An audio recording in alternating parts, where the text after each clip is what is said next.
And that will bring us down to new business.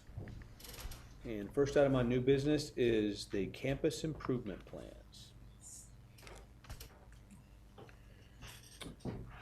Who started? All right.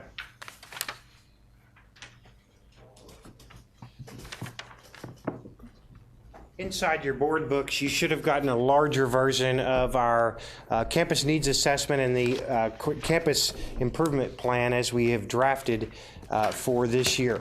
The campus improvement plan has already been taken once to our site-based committee, which we call our CAT team, our campus advisory team, and we're going to take that back in November as we are working from the draft that you have, and then we're going to have a finalized version of that after our November meeting.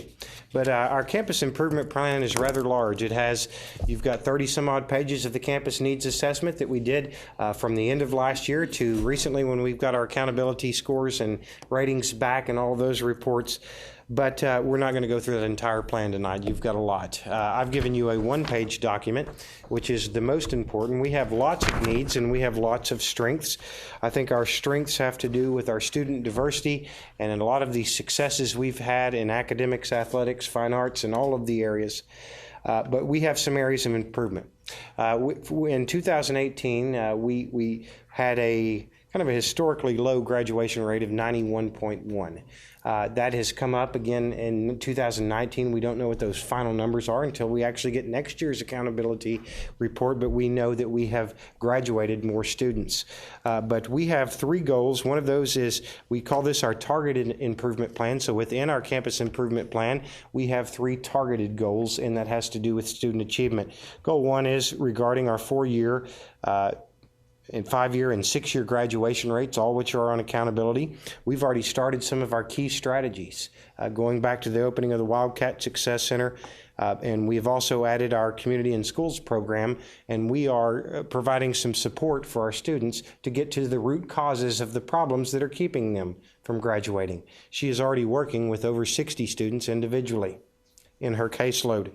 Goal 2 is to improve the performance of our special ed students, and related to that we looked as you guys got the district needs assessment earlier today, you saw that one of our growing populations in our district is our English learner population. And we are struggling to meet their needs as that is a growing population. We looked at some demographics back with the high school. It was only a few short years ago. That group did not even show up on our accountability because we did not have enough students to make up a tested subpopulation or to meet the minimum requirements for them to be a subpopulation on our accountability. Now they are on our accountability ratings, and we are not doing as well as those as some of our other successes that we've had academically. So our three target improvement areas are our graduation rate, and to work with the academic achievement or to improve the academic performance and achievement of our special ed and EL students in reading and math. Okay. One of the biggest things that we're doing right now is, besides revamping our Tier 2 and Tier 3 intervention programs, our Tier 3 being our reading and algebra lab courses that we have, we have developed a PLC model for the first time in a while at the high school. You saw a strategic action plan from Dr. Vu earlier tonight that she gave. Through that, she is working with the high school teachers, and they are doing some training amongst themselves to get to the point where we develop a curriculum that is consistent, viable, reliable, and provides the autonomy for those teachers that they need. But we are looking for improvement and targeted strategies to work with these students. We have focused a lot of our professional development for working with diverse learners, and we did that recently here in October. And we are also looking at specific strategies to work with these subpopulations. And so, do you have any questions over that targeted improvement plan, which is embedded in our larger campus improvement plan? With the English learner issues, are you identifying whether that population is coming to the high school with continuing deficiencies, or new students coming in who've not had support prior to coming in the high school, and integrating that back down to help the other schools work on that to make your job a little easier? I think that's a great question, and it's a hard one to answer. I'll give you an example from the other day. We had two students register that came from Vietnam. So they didn't come to us from our prior campuses or a prior grade with deficiencies. With our population, we're seeing students, and again, I think we have 8 or 9 languages just at the high school, or their family backgrounds at the high school with 1,000. We're starting to reach some pretty good diversity just among the home languages of these families, and so. The answer to the question is yes, we have some with deficiencies. We've had some great success stories as well, but what we need to look at is our broader strategy for working with all kinds of English learners, from those who land to us at a late age in high school, not speaking a word of English, to what about the struggling learners who have been here for several years and are not making the progress that we need. So I think we've got multiple sets of problems, not just one. But I think overall as a district, we probably can do better in this area. And like I said, we have some successes. And again, this is my targeted top 3 of our most significant academic issues that we have on one page. And so from the high school perspective, but did I answer that question? It's more about the rapport. Do you feel like you're having sufficient rapport with the other principals to say, we're experiencing this is successful, what can we integrate at the lower grade levels to help, change that path earlier? If they don't know you're having the problem, how do they know to correct it? So I'm just wondering. I'll say this with the principals, I say our rapport and our tight-knitness, we did all these presentations together and with each other recently with Mr. G and our district leadership. So I think we are very aware this issue exists from pre-K through 12, not just from 9 through 12. So yes, I think we've got a good rapport, and I think that some of the strategies that we're using and some of the consistency that Dr. Vu is trying to build with our other campuses from the bottom up, and strengthening our EL curriculum, for instance, is one of the top priorities in first making the moves. We strengthen our Tier 1 or our primary curriculum, and then we move into our intervention systems and those kind of things. And I think that we are making those steps together and really looking at data and some other things. I know that part of this plan that I've given you, the target improvement plan, we've had to also put some quarterly strategies for monitoring our students, and that's from all students down to these specific groups in math and reading.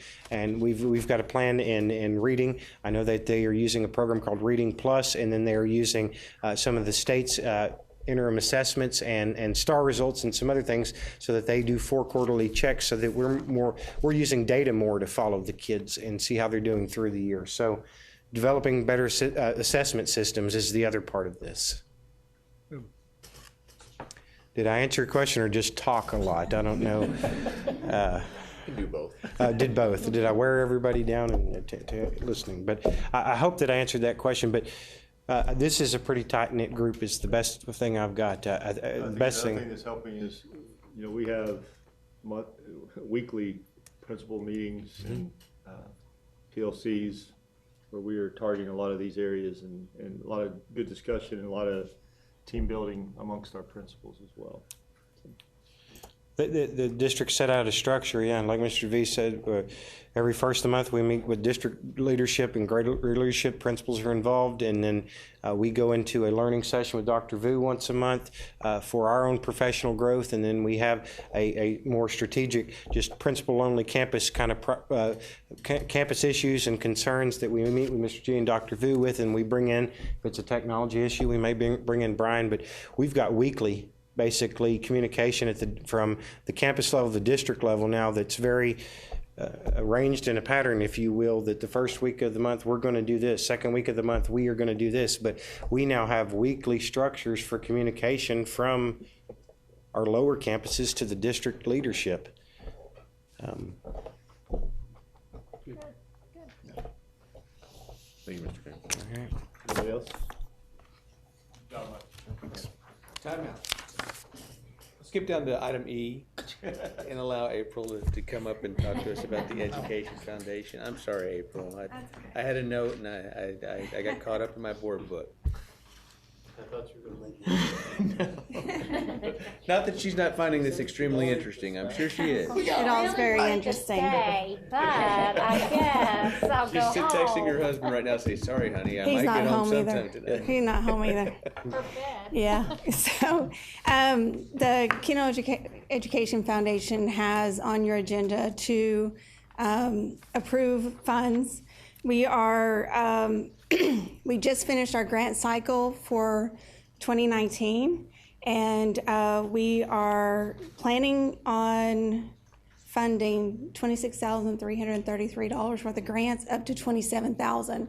And we say up to $27,000 because there's usually some variances and prices change or shipping or whatever. So our board has approved up to $27,000, but it's the grants that the dollar amount's $26,333 right now. That just kind of remind you. So in August we funded $6,700. So for just 2019-2020 school year, we're right at $33,000 of Fantastic. giving to the back to the school district. We are planning right now what our date is for the Wildcat Prize Patrol and our Pride Patrol. I can't say Prize Patrol. Pride Patrol, and we'll, as soon as we have that finalized, we'll invite you guys to attend that. It's super exciting. It's a really fun time. We were finished in about 2 hours. We're planning on doing hopefully a bus and the band, the drum line and the cheerleaders again to really hype it up. So we hope you can come with us. All right. Will someone give me a motion? Make a motion to accept this donation in order for the foundation to fund the grants. The total amount is $27,000. The amount will be donated to the schools, and the grant recipients will follow the district policy on purchasing and expenditures. Second. Motion and a second. All in favor signify by saying aye. Aye. Any opposed? Motion carries. Thank you. April. All right. Now, Reggie. We determined that was almost a record year, though, right? I was looking back, and there was another year that was close, but for us to have just reformatted, I mean, It's amazing. Yeah. Amazing. Good leadership. we're looking for a new one, She works very, very hard. All right, Reggie. All right. She does.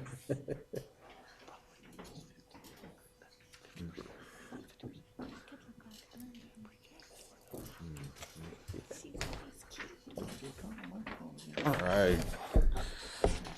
Good evening, everyone. So for Kennedale Junior High School, you guys all have copies of our CIP, correct? Okay. So I'm just going to briefly go over what the top concerns were. One of the things that we are focusing on is our target instruction for our ESL students, SPED, and our white students. We did not meet the targeted area this past year, so that is our focus, and we are using our Tier 1 instruction to focus on that.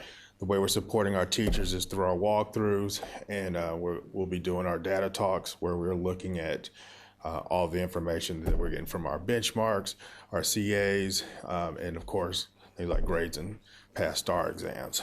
So one of our top needs with that is focus on professional development for our teachers, and we want to, with that, we're looking at some ESL strategies that all of our teachers can get so that we can put that into the classroom, and then any instructions that we have for our SPED students as well. Our white students, we think, that, again, we're just going back to our strong Tier 1 instruction. We just need to beef up what we're doing in the classroom. We're looking at different programs that will help with that, such as like we talked about Kagan strategies, which is expensive, but we'll see what we can do with it. But that's just classroom engagement type of thing. So we want to change the paradigm of how we're teaching in our classrooms, no more of the sit and get type of stuff, but We want kids to be energized and engaged. You know, one of the things that we talked about, and I hope this doesn't offend anyone, but we talked about when we did our harvesting respect presentation and how much different it was from our strength finders presentation. Everyone was really engaged with one and then not engaged with the other. And that was a great jumping board to say, hey, that's how we are in the classrooms. You guys loved how the presentation was. You know, we were turning and talking to our partners.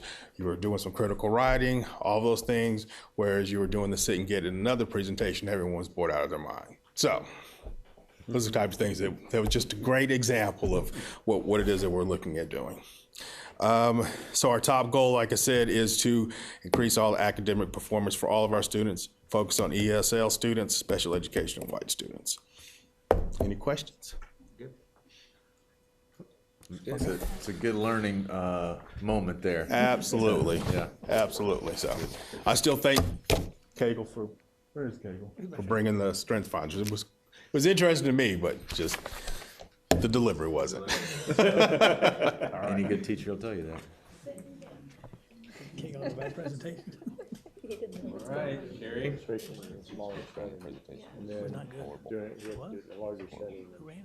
Not effective. All right, do y'all have a copy of the campus improvement plan? Okay. I want to start off with what I feel is the strength for the campus. This last year and in our plan for this current year, we've made lots of decisions and implemented lots of things based on the data we've received throughout the year. For example, our parent survey indicated that parents were really wanting us to communicate more with them. So out of that came a parent communication committee on campus, which developed a parent communication sheet that goes back and forth from home to school every day. We also have students tracking their own data. They just took their first common assessment and applied those results to their data binder. And so I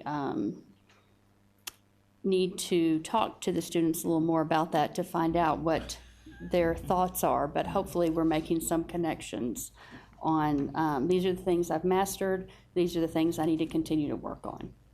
And then the teachers providing them some choice on how they want to work on those weak areas. Also, we have added a daily intervention time into the schedule for every subject. And so all of that is data driven. During that intervention time, the teachers and the interventionists are working with students based on their strengths and weaknesses. And so we are always teaching and assessing and reteaching based on the data we get in. And so I feel like that's definitely a strength, something we are really developing at Arthur, is making decisions and implementing new things based on data and the needs of the campus.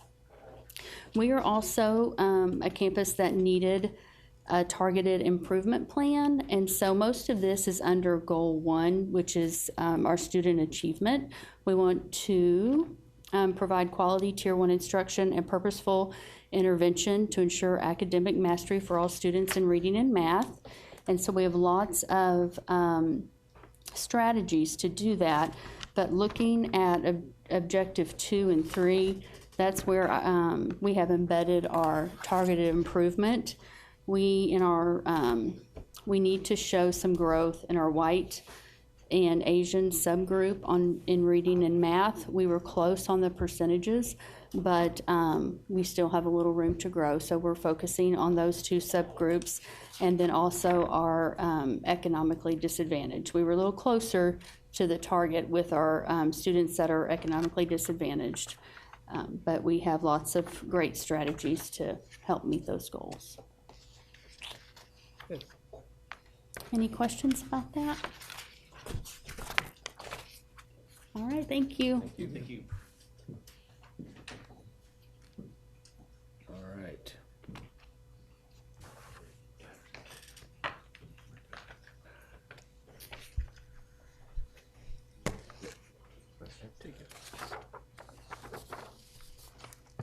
Okay, for Patterson, one of our strengths, you have the copy of our full campus improvement plan. But one area that we did well in was closing gaps. And in front of you, you can see a breakdown of our third graders from 2018 and the progress that they were able to make this past year in 2019. And that's the reason why we were able to get the distinction of closing gaps for those students. At the elementary level, that's really only the comparison we have is that year, because the third graders and the fourth graders, they're there at the same campus. Third graders are taking it for the first time, so you really don't have prior data to compare to. And then when the fourth graders move on, they're fifth graders, so you really don't have the same comparison. And in fourth grade, it's the first time that they take the writing test. So this was the only way that I knew to take a screenshot for you to kind of see the comparison as to why we were able to get the closing gaps distinction be from third grade to fourth grade. Also, the areas of strength that was gathered from our surveys given to our teachers, our staff, and our parents. And as you can see at the bottom, we were in the 90 and plus percentile for feeling supportive, value, and things of that nature. So I think Patterson does a good job building relationships, not only with students, but with our communities and with our parents. As far as our targeted needs, providing professional development to teachers for Fontes and Pinnell, because we just received the new curriculum. So continuing to support our teachers as they break those components down and deliver the instruction. I was very excited to see Dr. Vu's presentation today with the resources that our teachers are going to have. I think it's going to be critical for them in this transition with the new curriculum. Also, utilizing small groups as instruction is one of the other areas of need, being able to specifically target those skills so we can continue to promote growth. The MAP assessment that we have this year is a great tool. We had a representative come out last week, and he trained the administrators and the RTI committee/care team on how to pull these reports. So it targets and groups the kids based on the particular skill or TEK that they need. And so it already groups the kids for the teachers for when they do their small group instruction and their interventions. We need to continue to build a stronger foundation, especially in the area of reading.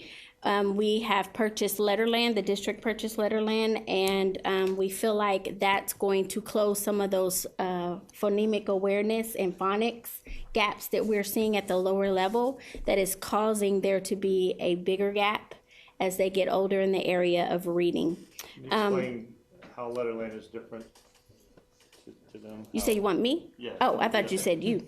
I did. I thought you said let me explain.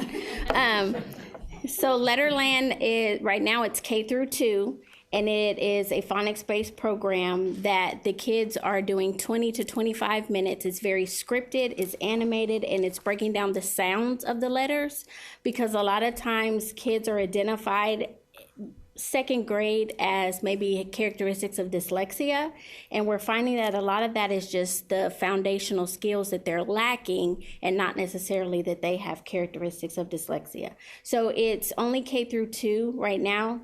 Grade 3 has an intervention component that I think we will eventually get, and I think next year. And I think as these kids are rolling up from K through 2, we'll begin to see more gaps closed in the area of reading based on Letterland. Was there something else you wanted me to say about it? The component that is scripted, can you explain that, what that means, and how that's kind of a game changer for what we're doing? Right. So a lot of times, even though we are very creative in the area of teaching, which is what we love about it, there are certain things that need to be scripted. And so it builds on the sounds. And so every grade level is working on the same thing at the same time. So even if the kids left, if a child left Patterson and went to Delaney, they're going to get the same script and be able to pick up at the same spot because all teachers are working on those same skills in kindergarten, the same lesson in first grade, the same lesson in second grade. And so it's really consistent and aligned between both of our campuses, and it's scripted daily, what letters they pull, the lesson that they teach, the exercises. It moves it to an abstract level. It gets them up and moving. It has lots of songs and animation, so it's very kid-friendly and child-centered.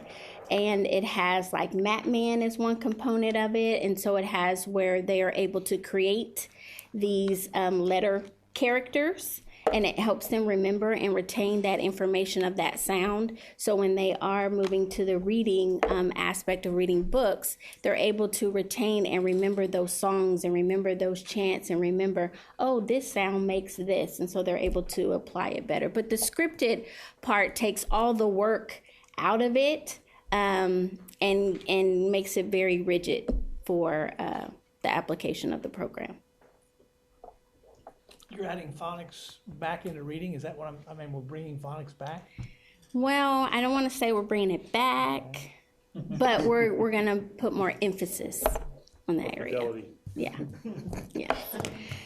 Areas of target, we want to show 1 year of growth for every student on the campus. And so the way that we feel like we can do that is continuing to use the MAP universal screener, because those are indicators for us to track where each student, where we are and where we need to go.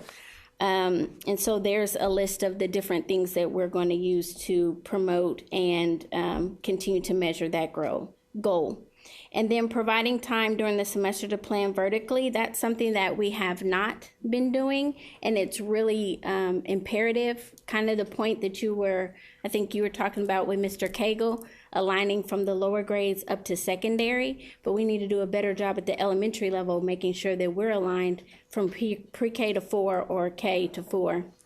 Depending on the campus. And so the way that we're doing that is we have started our first round of PLCs on our campus. Teachers are given a half day to plan while our special teachers brave, kind of rotating that grade level throughout the day. So I have to be nice to my special teachers for helping us out on that. But it gives them half a day to plan with the interventionists and come up with individualized instructional plans for our students. It also gives them an opportunity to dig through their data and really understand and develop engaging lessons that are going to move our students forward. We also have a universal, we call it Wildcat University, but it's intervention block that is from 8:15 to 9 o'clock daily, and it is a non-negotiable. Each grade level shares students. So if math computation is an area of focus, then students are grouped based on a skill that they need to improve in, they need to extend on, or maybe they're almost at mastery, but they need a little bit more assistance. And so that's how the students are broken up, and that is done daily, every day. Our interventionists are also pulling students during that time, and also our support staff are pulling groups during that time. So the entire campus is involved in that intervention block. Any questions? Okay. Thank you.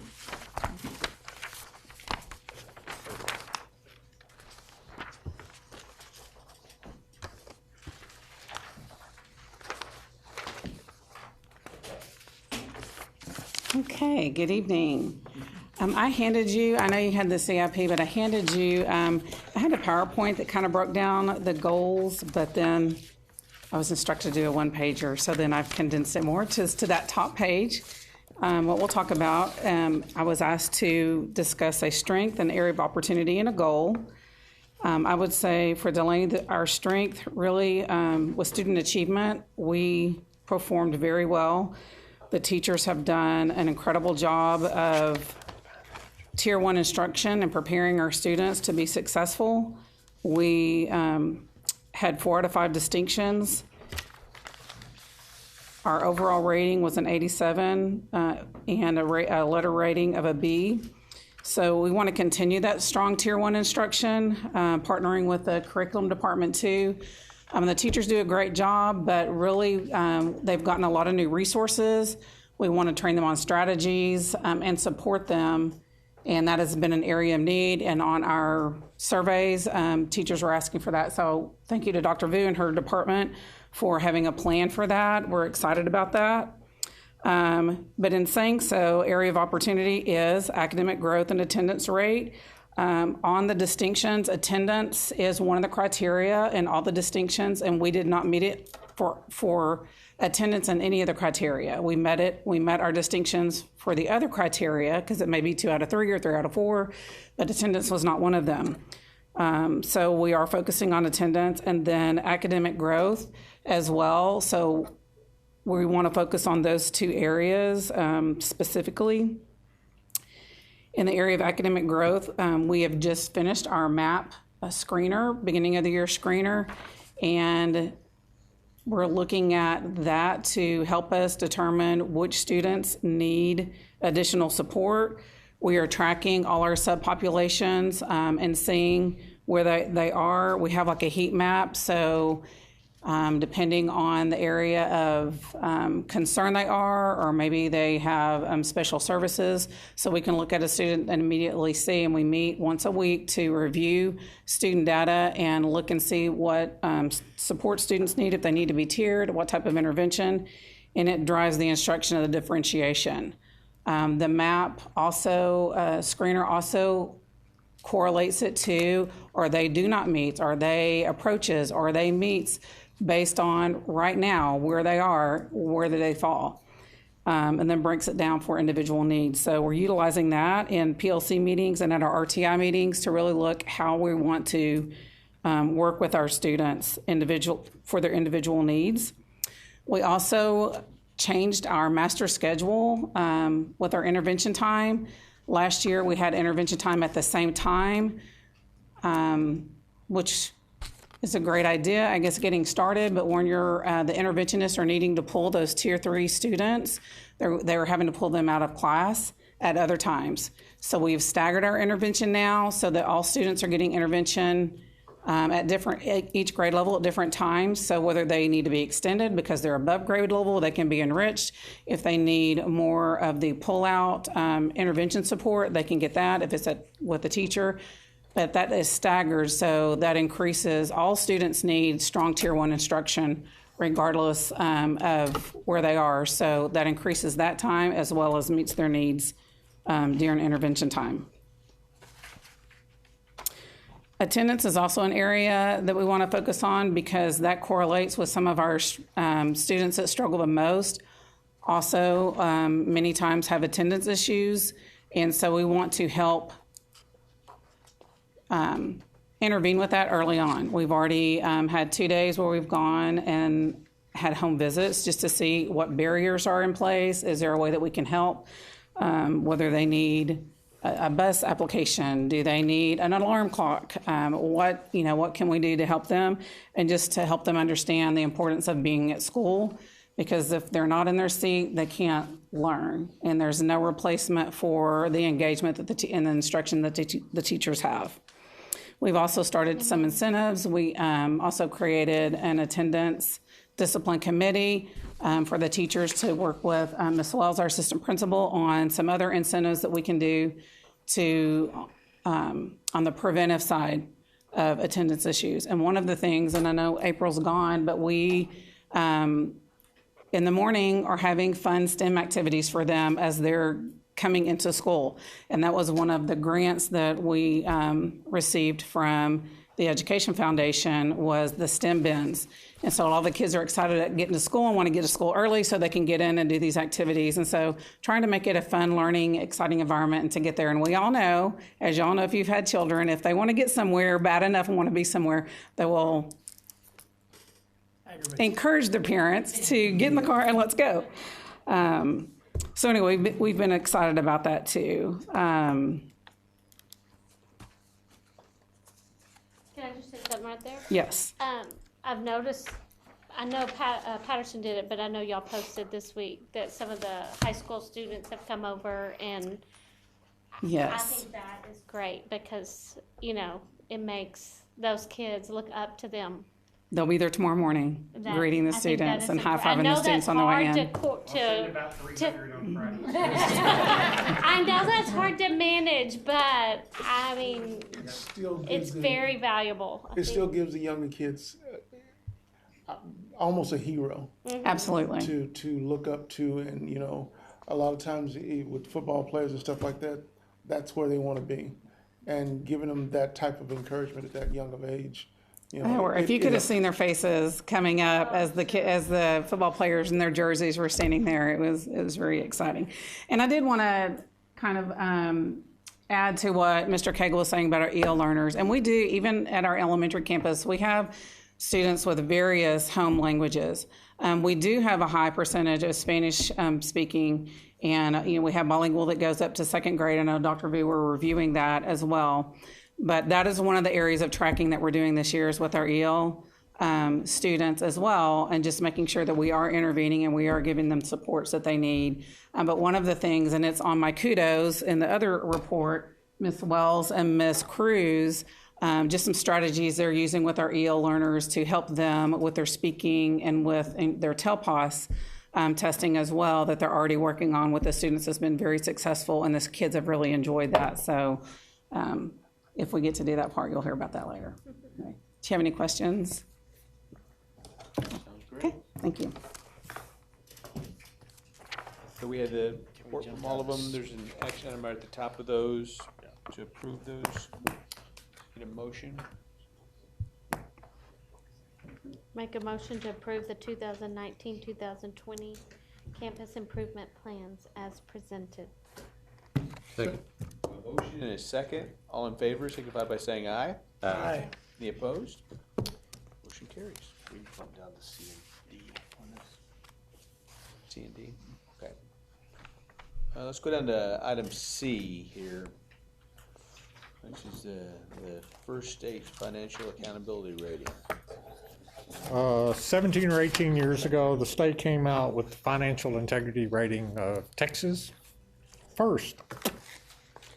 We love acronyms, and it's from TEA.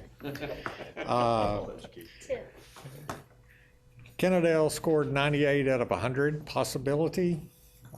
We lost a few points. Our administrative cost was a little out of line for a district our size, but we're trying to address that and move some cost out of administration to some other places.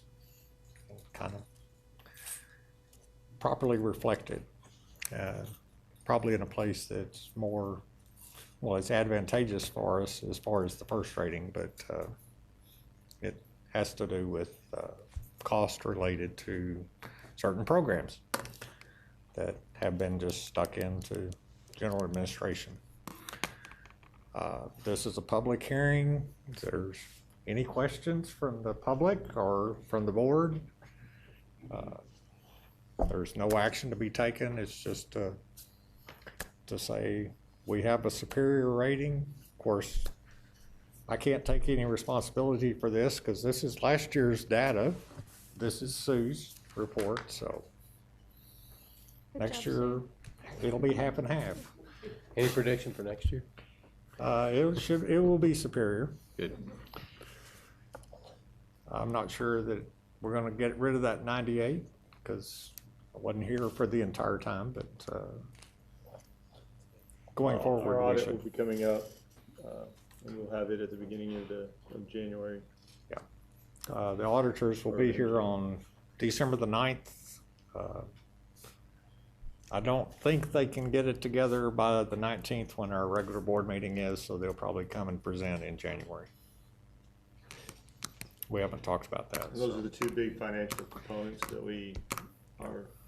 the audit of the district and our first report are the big measuring sticks for the district. Those are my evaluations.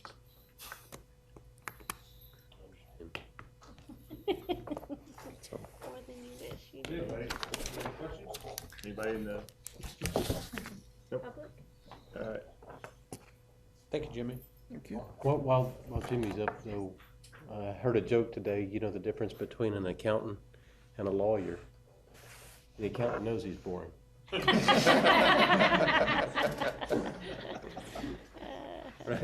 right. Spoken.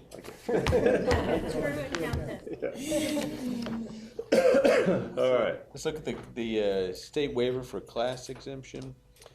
Okay, we have had an influx of students at Patterson in the 4th grade. Michelle, would you like to speak to how soon it happened quickly and how quickly it happened? So. Yeah, we've had probably 7 to 8 students enrolled in the last couple days. So we are over 3 students in 4th grade. We're at 22, 23, 23, and 23. Right now, we did residency checks to try to make sure that everyone is living where they say that they're supposed to be living, to just make sure that those numbers are accurate. And they're accurate?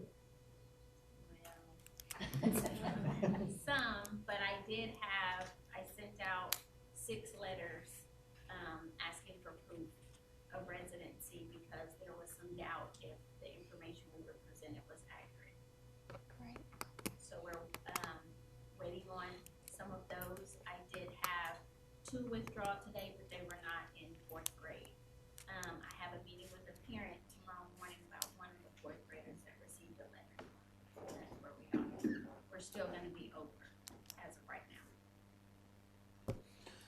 So right now, the waiver is not what we want, but we have to have a waiver from the state. So we have to have a waiver approved.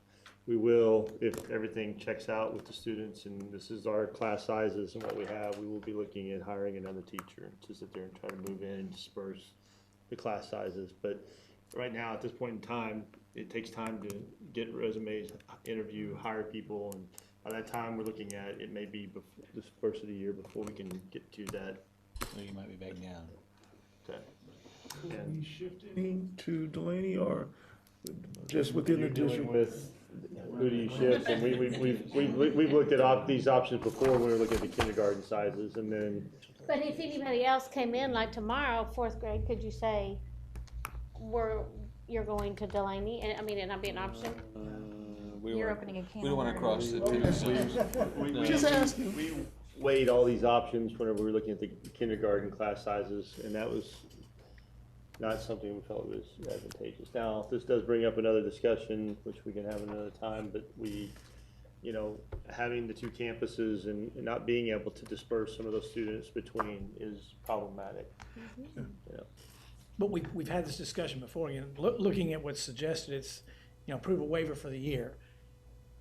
I mean, I think we should approve a waiver as needed. I think we should focus on getting a teacher. Right or wrong, 22 to 1, when you can have 17 to 1, there's a better opportunity for those kids to be successful. And that's what we ought to focus on. Right. And I mean, Right now. I mean, it's, do it now, but let's get a teacher if we can find a qualified teacher. And let's not say, well, we got a waiver, we're not, there's no impetus to get a teacher. Agreed. I mean, Agreed. Yeah. Even with the waiver, go ahead and find a teacher. Put another teacher, another class? Yes, we do. Okay. Good. We're out. All right, how about a motion? I'll make a motion to approve the class size exception waiver for 3 4th grade classes for the 2019-2020 year, pending the addition or hiring of a teacher as quickly as possible if needed. Second. Have a motion and a second. All in favor signify by saying aye. Aye. Amendation. I'm working on it. Sorry. On the personnel, because I want the things I discussed, but can we go down to item 10, superintendent's report? Do we need to do 10? Okay. Let's go down to item 10, superintendent's report. Item A underneath there is the Harvesting Respect staff development update. So we had our first training with Harvesting Respect in October. Our second training will be in January. The report that I received from every session pretty much was that it was very well received, and a lot of people felt a lot of benefit from what we got from the training. The lady who presented, very engaging, and presented in a manner that kept. It was a 2-hour training that everybody sat through, and it felt, from my personal experience, felt like it was about 30-minute training. That's how engaging it was. So, it was good. We did our StrengthsFinder training. We did it with our administrative team back in the spring in a smaller setting. I think that was a much better setting and environment for it. We've also done some StrengthsFinder training with our principals groups, which were effective with Dr. Vu leading that training. Today we did our StrengthsFinder with our assistant principals. I wasn't in that session, but we have some assistant principals here. How do you feel like that session went with the StrengthsFinder? And I think in smaller sessions it works a whole lot better. And I think I'm sorry? Strong positive. Yeah. And when you work in the small groups, you can actually do more interactive activities. And I think that goes a long way with what we're trying to do. And actually that ties in with what we're trying to do with our students, is bring in more engagement and building on our students' strengths as opposed to our students' weaknesses. And that's where we ultimately want to go with that. And I think we're getting there. It's just, we're trying to train a lot of people in a short period of time. And like I said, that was an initiative that was brought in by the board before I got here, was the StrengthsFinder. And there was, quite honestly, nothing being done with it, and now we are doing something with it. And like I said, I think everybody's looking forward to our second round of Harvesting Respect. That's I feel like we had very good training there. Very, very pleased with all of it. Training we've had on our campus in a long time. The presenter was a former administrator and teacher, and was one of our own ranks, I think. And our teachers really welcomed her in, but the presentation was on point, relevant, and necessary. I think, would y'all agree? Yes. But they were ready for round 2. We're never ready for round 2 of any training. We'll let you know we're ready for -2. I have principal's campus reports on here, but we already did the improvement plans. Was that the same thing, or we have separate campus reports? Y'all need to say anything? Y'all feel like you need any information from principals on? Well, I did want to, I always write thank you letters, so I appreciate the principals putting in, all the things that go on at your campus. I did want to shout out Ms. Jones, though, and Ms. Lassa for their work with the Kaboom playground. That's definitely a need for those little ones over there at Patterson. I know that's not an easy task for everybody to work through that and get everyone committed to something, but I know you guys are working through that, so I appreciate y'all doing that for those kids. $100,000. Mm-hmm. That's a big grant, yeah. Big grant. And going back to the high school students going over to the elementaries and being there greeting the students, I would like to also give Coach Barrett some for sending students over there. We're going to continue to work. Ms. Bostat and I and Coach Barrett and I have had a discussion at our meeting on Monday where we're going to try to continue that with all sports throughout the year, working to get volleyball over there. Scheduling is part of the issue with our older kids, and some of the kids that can drive themselves and all that's good, but some of the younger ones have a harder time driving over and getting it scheduled. So kudos, Mr. Cagle, to try to help work that out as well. So. Like I said, on Fridays we can find some buses. Just let me know how many you need. We do at Delaney want to invite you guys, if you want to, on November 11th. We're having a Veterans Day celebration at 9 o'clock in the cafeteria. We'd love for you to come if you can make it. And I believe we're having something at Arthur also. On the 8th.